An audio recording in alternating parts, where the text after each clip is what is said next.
আসসালামু আলাইকুম রহমতুল্লাহি ওবারাকাতুহু। প্রিয় দিনী মুসলিম ইমানদার ভাই এবং বোনেরা, রাতে ঘুমানোর আগে বিছানার মধ্যে বসে বসে আপনি যদি নবীজির শেখানো ছোট্ট একটি দোয়া মাত্র ৭ বার এই নিয়মে পাঠ করতে পারেন, পাহাড় পরিমাণ সমান ঋণ পরিশোধ করার ব্যবস্থা আমার আল্লাহ রাব্বুল আলামিন করে দিবে। অভাব অনটন দূরীভূত হয়ে যাবে। আমি অতি সহজে আপনাদেরকে আরবি বাংলা স্ক্রিনের মধ্যে লিখে দিয়ে দোয়াটা পাঠ করাইয়া একটা একটা করে শব্দে ইনশাআল্লাহ শেখায় দিব। এজন্য প্রিয় দিনী ভাই এবং বোন, শুরু থেকে শেষ পর্যন্ত ভিডিওটা দেখতে হবে। যদি আপনি আপনার পরিবার সংসার নিয়ে অনেক কষ্টে থাকেন, অনেক হতাশায় পড়ে থাকেন, ইনকাম করেও বরকত পাচ্ছেন না, না ব্যবসায় উন্নতি হচ্ছে, না কৃষিকাজে উন্নতি হচ্ছে, না চাকরির টাকার মধ্যে আপনি বরকত পাচ্ছেন, শুধু আপনার অবনতির দিকেই যাচ্ছে। সুতরাং পরিবার সংসার চালাতে গিয়ে আপনার এত পরিমাণ ঋণ হয়েছে, ঋণের কারণে আপনি ঘরবাড়ি থেকে বের হতে পারতেছেন না, অনেক কষ্টে আপনি আছেন। সুতরাং আজকের আমলটা একমাত্র আপনার জন্যে। ও প্রিয় দিনী ভাই এবং বোন, শুনলে আপনি একেবারে হতভম্ব হয়ে যাবেন। নবীজির একজন সাহাবী একদিন মসজিদে নববীর মধ্যে অসময়ের মধ্যে এসে কান্নাকাটি করা শুরু করে দিল। আল্লাহ রাব্বুল আলামিনের নিকট কাগতি মিনতি করতেছে মন থেকে, ইয়াকিন বিশ্বাস নিয়ে ইখলাসের সাথে। ওগো আল্লাহ, অনেক ঋণের বোঝা মাথায় নিয়ে ঘুরছি, কোনো অবস্থাতেই আমি ইনকামের কোনো পথ খুঁজে পাচ্ছি না। যে পথের মধ্যে হাত দেই, যে পথেই যাই, সেখানে শুধু অবরকত আর অবরকত। সুতরাং এই সমস্ত কাগতে মেনতি আল্লাহ তাআলার কাছে তিনি বলতেছেন, ওগো আল্লাহ, তুমি আমার পরিবার সংসারে শান্তি দিতে তো বেশি দেরি লাগে না, কামাই রোজগারে বরকত আমার দিতে তো বেশি দেরি তোমার লাগে না, মুহূর্তে দিতে পারো। ইনকামের মধ্যে বরকত দেয়া ভরপুর তুমি মুহূর্তে করতে পারো। আমার পাহাড় সমান ঋণ পরিশোধ করার ব্যবস্থা তুমি করে দিতে পারো। আল্লাহু আকবার। যখন কাগতে মিনতি করে সাইয়্যিদুল মুরসালিন খাতামুন নাবিয়্যিন মুহাম্মদ আরবি সাল্লাল্লাহু আলাইহি ওয়াসাল্লাম তখন মসজিদে নববীর পাশ দিয়ে অতিক্রম করতেছিলেন, ওই অসময়ের মধ্যে তিনি মসজিদে নববীর দিকে তাকিয়ে দেখেন একজন কে জানি মসজিদে নববীর মধ্যে বসে বসে এরকম ভাবে ঋণ পরিশোধ হওয়ার জন্যে, কামাই রোজগারে বরকত আনার জন্যে, অভাব অনটন দূরীভূত হওয়ার জন্যে আল্লাহ রাব্বুল আলামিনের নিকট দোয়া করিতেছে। আল্লাহু আকবার। কাগতে মিনতি করে এক পর্যায়ে বিশ্ব নবী সাইয়্যিদুল মুরসালিন ডাক দিলেন, কে মসজিদে নববীর মধ্যে? সুতরাং এদিকে আসো। তখন বিশ্ব নবী মুহাম্মদ আরবি সাল্লাল্লাহু আলাইহি ওয়াসাল্লামের কাছে ওই সাহাবী আসলো। সাহাবীর নাম হলো আবু উমামা রাদিয়াল্লাহু তাআলা আনহু। নবীজি হতভম্ব হয়ে গেলেন। নবীজি বললেন, ওরে আমার আদরের সাহাবী, অসহায়ের মধ্যে পড়ে গিয়ে তুমি মসজিদে নববীর মধ্যে অসময়ের মধ্যে এসে আল্লাহ রাব্বুল আলামিনের নিকট কান্নাকাটি করতেছো। আমি বিশ্ব নবী তোমার কাছে আল্লাহর কসম করে একটি দোয়া আমানত হিসাবে দিয়ে দিচ্ছি। তুমি যদি আমি বিশ্ব নবীর এই আমানতটাকে সহি শুদ্ধভাবে শিখে রাতে আমল করতে পারো, দিনে আমল করতে পারো, আমার আল্লাহ রাব্বুল আলামিন তোমার পাহাড় পরিমাণ ঋণ কেন কোটি কোটি টাকার ঋণ যদি হয়ে থাকে রে, মুহূর্তে পরিশোধ করার ব্যবস্থা করে দিবে। এমন এমন পথ তোমাকে বের করে দিবে, তুমি কল্পনাও করতে পারবা না আমার আল্লাহ তোমার জন্য এত পথ কিভাবে বের করে দিল। আল্লাহু আকবার। নবীজি দোয়াটা শিখায় দিলেন। দোয়াটা শিখায় দেওয়ার পরে নবীজির সাহাবী আবু উমামা রাদিয়াল্লাহু তাআলা আনহু আল্লাহু আকবার আমল করা শুরু করে দিলেন। কিছুদিন যেতে না যেতে মুহূর্তে বিশ্ব নবীর কাছে এসে বললেন, ওগো নবীজি, যে দোয়াটা আমাকে শিক্ষা দিয়েছিলেন ছোট্ট শক্তিশালী ঋণ পরিশোধ করার, অভাব অনটন দূরীভূত হওয়ার, পরিবার সংসারে শান্তি আনার, ব্যবসায় উন্নতি হওয়ার জন্যে যে দোয়াটা আমাকে শিক্ষা দিয়েছিলেন, সুতরাং এই দোয়ার উপর আমি আমল করে একদিক দিয়ে ইনকাম করি, অন্য দিক দিয়ে আমল করেছি। সুতরাং ব্যবসায় উন্নতি আমি পেয়েছি, কৃষি কাজে উন্নতি আমার হয়েছে। সুতরাং নবীজি আমার আল্লাহ এই দোয়ার বদৌলতে এত পরিমাণ টাকা পয়সা আমাকে দিয়েছে, টাকা পয়সা রাখার জায়গা পর্যন্ত এখন আমার কাছে নাই। সুতরাং এই নেন যাকাতের মাল, আমার উপর যাকাত ফরজ হয়ে গিয়েছে। একবার কমেন্টে বলুন সুবহানাল্লাহ, আল্লাহু আকবার। নবীজির সাহাবী যদি এই আমল করে দোয়ার উপর ফলাফল পাই, সুতরাং আপনি আমি কি ফলাফল পাবো না? অবশ্যই পাবো। তবে ইয়াকিন বিশ্বাস নিয়ে আরেকজন ভাইকে সুযোগ করে দিতে হবে। আপনি যদি আমল নাও করেন, এই ভিডিওটা একটা লাইক করেন, কমেন্ট করেন, তাহলে অবশ্যই কিন্তু ভিডিওটা অন্য আরেকজনের কাছে ইউটিউব প্রচার প্রসার করে আপনি তার একটা সওয়াবের অংশ, সে যে দেখে আমলটা শিখলো, আল্লাহ তাআলা আপনার আমল নামার মধ্যে অবশ্যই কিন্তু একটা অংশ আপনাকে দিয়ে দিবে, সদগায়ে জারিয়া হিসাবে আপনি কিয়ামত পর্যন্ত পাইতে থাকবেন। সুতরাং অনুরোধ করে বলবো, একটা লাইক দিয়েন ইসলামিক ভিডিওগুলো প্রচার প্রসার করার জন্য, ইসলামের স্বার্থে অবশ্যই একটা লাইক আর কমেন্টে আপনি আমিন বলবেন, আল্লাহু আকবার। আর অন্যথায় আপনি বলবেন হুজুর আমার জন্য একটু দোয়া কইরেন। ও প্রিয় দিনী ভাই এবং বোন, আসল নিয়ম কানুনটা বলে দিচ্ছি। সর্বপ্রথম আপনি এশারের নামাজ আদায় করবেন। ও মহিলা মা, খুব মনোযোগ দিয়া গভীরভাবে শোনো। ঋণ পরিশোধ করার এর চেয়ে শক্তিশালী আমল সিহা সিত্তার কিতাবের মধ্যে তুমি আর কোথাও পাবা না। আবু দাউদ শরীফের মধ্যে আবু সাঈদ খুদরি রাদিয়াল্লাহু তাআলা আনহু সে মরউই হ্যায়, তিনি বর্ণনা করেছেন এই হাদিস। সুতরাং একদম সহিহ হাদিস থেকে ঋণ পরিশোধ করার দোয়া শিখাইয়া দিচ্ছি। সুতরাং আপনি সর্বপ্রথম এশারের নামাজ আদায় করার আগে ভালো করে সুন্নত তরিকায় ওযু করে নেবেন। ওযু করার আগে আপনি একবার বলবেন বিসমিল্লাহির রহমানির রহিম। বিসমিল্লাহ বলে আপনি প্রত্যেকটা অঙ্গ প্রত্যঙ্গ সুন্দর করে ধৌত করে এরপরে আপনি একবার আকাশের দিকে তাকিয়ে কালিমায়ে শাহাদাতটা পাঠ করে নেবেন। সহিহ শুদ্ধ হবে কালিমায়ে শাহাদাতটা। আজকে আমি আপনাদেরকে শেখাবো। আল্লাহু আকবার।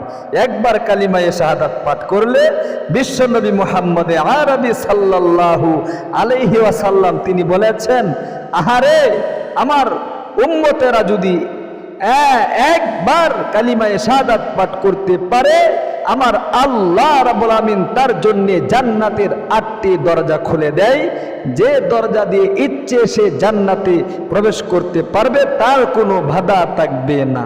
আল্লাহু আকবার। সুতরাং চান না? অবশ্যই চান। এই জন্য আসুন জান্নাতে প্রবেশ করার জন্যে আমরা সহিহ শুদ্ধভাবে কালিমায়ে শাহাদাতটা একবার পাঠ করে নেই। আপনি এরকম ভাবে কালিমায়ে শাহাদাতটা পাঠ করবেন একবার ওযুর শেষে, আশহাদু আল্লা ইলাহা বলেন, আশহাদু আল্লা ইলাহা ইল্লাল্লাহু ওয়াহদাহু লা শারীকা লাহু ওয়া আশহাদু আন্না মুহাম্মাদান আবদুহু ওয়া রাসূলুহু। আল্লাহু আকবার। এরকম ভাবে আপনি কালিমায়ে শাহাদাতটা একবার পাঠ করে এরপরে যদি এশারের নামাজ আদায় না করেন, আগে এশারের নামাজ আদায় করতে হবে। এশারের নামাজটা আদায় করার পরে আপনার যত জরুরত আছে সবগুলোকে সেরে, যদি ওযু না থাকে নামাজের পরে আবার নতুন করে ওযু করবেন। ওযু যদি থাকে তাহলে আপনি সর্বপ্রথম বিছানার উপর বসবেন। বিছানাটা সুন্নত তরিকায় আপনাকে বাস করতে হবে। নবীজি বলেছেন শোয়ার আগে বিছানাকে ঝাড়ু দিয়ে তারপরে তুমি ঘুমাও। আল্লাহু আকবার, এটা নবীজির সুন্নাহ। ও প্রিয় দিনী ভাই এবং বোন, আপনি সর্বপ্রথম বিছানা ঝাড়ু দিবেন, সুন্দর করে বিছানা ঝাড়ু দিয়ে, ঝাড়ু দেওয়ার পরে আপনার যে জায়নামাজটা রয়েছে যেটার মধ্যে দাঁড়িয়ে ও মহিলা মা নামাজ পড়েন, ও ভাই বেরাদর নামাজ পড়েন, সুতরাং আপনি এই জায়নামাজটা আপনার বিছানার উপর বিছিয়ে পশ্চিম দিক দিয়ে কিবলামুখী করে আপনি দাঁড়িয়ে 2 রাকাত নফল অর্থাৎ সালাতুল হাজত নামাজ আদায় করে নেবেন। আল্লাহু আকবার। 2 রাকাত সালাতুল হাজত নামাজের নিয়ত এরকম করবেন, আমি 2 রাকাত সালাতুল হাজত নামাজ আদায় করার নিয়ত করছি, আল্লাহু আকবার। সোজা দাঁড়িয়ে আপনি নিয়ত করে সানা পাঠ করে, আউযুবিল্লাহ বিসমিল্লাহ পাঠ করে, সূরাতুল ফাতিহা পাঠ করে, এরপরে সূরাতুল ইখলাস 3 বার পাঠ করবেন একাধারে। রুকু সাজদা করে আবার দাঁড়াবেন, আবার সূরাতুল ফাতিহা পাঠ করবেন, সূরাতুল ইখলাস আবারও 3 বার পাঠ করে রুকু সাজদা করে বসে তাশাহুদ দুরূদ শরীফ দোয়া মাসুরা পাঠ করে সালাম ফেরাবেন। এই নিয়মে আপনি 2 রাকাত সালাতুল হাজত নামাজ পড়ে একদম কিবলামুখী হয়ে বসে 1 নম্বরে মনে মনে বলবেন, ও গো আল্লাহ, আহারে তুমি তো দেখতেছো পরিবার সংসার নিয়ে গো অনেক কষ্টে আছি, অনেক দুঃখে আছি, হতাশায় পড়ে আছি, কোনো অবস্থাতেই কামাই রোজগারে বরকত আনতে পারতেছি না। তোমার নবীজির শিখানো আমলটা অবশ্যই এই জন্যে করিতেছি, পাহাড় পরিমাণ ঋণ যে আমার রয়ে গিয়েছে, মাথার মধ্যে চেপে বসেছে, ঋণ পরিশোধ কিভাবে করব, আমাকে তুমি সহজ একটা পথ বের করে দাও। এই কথাটা মনের মধ্যে জাগাতে হবে। মনের মধ্যে জাগিয়ে আপনি সর্বপ্রথম বিশ্ব নবী সাইয়্যিদুল মুরসালিন খাতামুন নবীন মুহাম্মদ আরবি সাল্লাল্লাহু আলাইহি ওয়াসাল্লামের শিখানো ছোট্ট একটি দুরূদ শরীফ, তার উপর আপনি 3 বার পাঠ করবেন খুব মনোযোগ দিয়া। নিত্য নতুন এই দুরূদ শরীফটা অনেকেরই কিন্তু মুখস্থ নাই, এজন্য অতি সহজে শিখায় দিচ্ছি। আপনি ইনশাআল্লাহ শিখুন সহিহ শুদ্ধ উচ্চারণে। আপনি 3 বার পাঠ করবেন এরকম ভাবে, আল্লাহুম্মা সাল্লি আলা মুহাম্মাদিন কামা তুহিব্বু ওয়া তারদা লাহু। বলতে হবে আল্লাহুম্মা সাল্লি আলা মুহাম্মাদিন কামা তুহিব্বু ওয়া তারদা লাহু। আবারও একবার পাঠ করে সহিহ শুদ্ধ উচ্চারণটা শিখুন। আল্লাহুম্মা সাল্লি আলা মুহাম্মাদিন কামা তুহিব্বু ওয়া তারদা লাহু। নবীজির উপর দুরূদ শরীফ পাঠ করলে রওজাতে বসে বসে বিশ্বনবী আপনার আমার জন্য দোয়া করে থাকে। আল্লাহু আকবার। এজন্যে আগে দুরূদ শরীফ পাঠ করতে হবে, এরপরে ছোট্ট সেই শক্তিশালী দোয়াটি 7 বার পাঠ করবেন। সর্বোচ্চ 5 মিনিট সময় আপনার লাগবে, 10 মিনিটের ঊর্ধ্বে আপনার লাগবে না। আস্তে আস্তে আমলটা করলে হাতে পায়ে ধরে বলবো, সাবধান, আপনি আমলটা মিস করবেন না। আপনি এই দোয়াটা 7 বার পাঠ করবেন, যে দোয়াটা ওই সাহাবী আমল করেছিল এরকম ভাবে খুব সহিহ শুদ্ধ উচ্চারণে শিখুন। আমি শব্দে শব্দে শিখিয়ে দিচ্ছি। আল্লাহুম্মা ইন্নী আউযু বিকা। স্ক্রিনের মধ্যে দেখে দেখে শিখুন আমার সাথে সাথে বলে বলে। আল্লাহুম্মা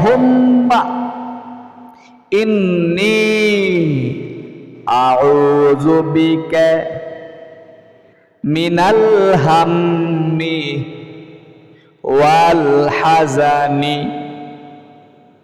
ওয়া আউযু বিকা মিনাল, আজিজি ওয়াল কাসালি ওয়া আউযু বিকা মিনাল জুবনি ওয়াল বুখল, অথবা বুখলিও বলতে পারেন, দম সারলে বুখল।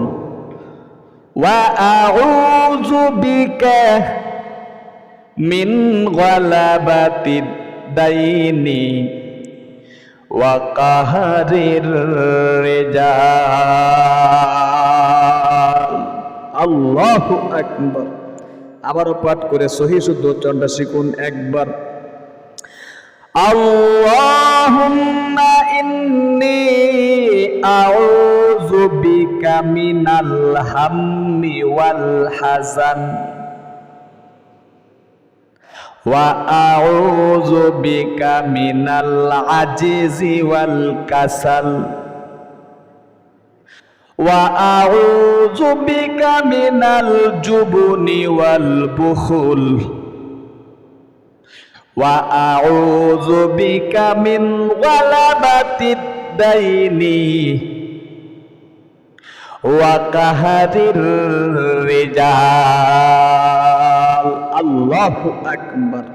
প্রিয় দিনী ভাই এবং বোন, এই দোয়াটি 7 বার আঙ্গুলের করের মধ্যে এরকম ভাবে এখান থেকে শুরু করে এই পর্যন্ত 7 বার হয়, 7 বার পর্যন্ত পাঠ করে আপনি ডান দিকে এরকম ভাবে ডান হাতটাকে রেখে আপনি ঘুমিয়ে যাইবেন। ঘুমানোর আগে এই দোয়াটা একবার পাঠ করে ঘুমাবেন। আল্লাহুম্মা বিসমিকা আমুতু ওয়া আহইয়া। এই নিয়মে আপনি যদি ঘুমাতে পারেন, ঘুম থেকে জাগ্রত হওয়ার আগেই এমন হতে পারে যদি একদম ইখলাসের সাথে আমলটা করে থাকেন, সুসংবাদ ঘুমের মধ্যে স্বপ্নেতে আল্লাহ তাআলা আপনাকে দেখিয়ে দিবে যে তুমি এমন এমন কাজ করো, ঋণ পরিশোধ মুহূর্তে করতে পারবা। আল্লাহু আকবার। তাহলে প্রিয় দিনী ভাই এবং বোন, ইনশাআল্লাহ আমলটা অবশ্যই আজকের থেকে নিজেও করি, আরেকজন ভাই বোনকে আমলটা করার জন্য একটা শেয়ারের মাধ্যমে সুযোগ করে দিই।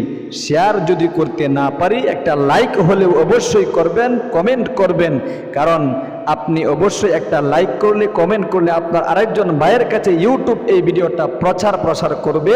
আরেকজন ভাই সে এই ভিডিওটা দেখে আমলটা করলে তার একটা সওয়াবের অংশ আপনার আমলনামার মধ্যে আল্লাহ তাআলা দিয়ে দিবেন। ভালো থাকুন, সুস্থ থাকুন, আপনাদের ইনশাআল্লাহ সুস্বাস্থ্য কামনা করে আজ এখানেই বিদায় নিচ্ছি। আমাদের ইসলামিক চ্যানেলে যুক্ত থাকুন। আসসালামু আলাইকুম ওয়া রাহমাতুল্লাহি ওয়া বারাকাতুহু।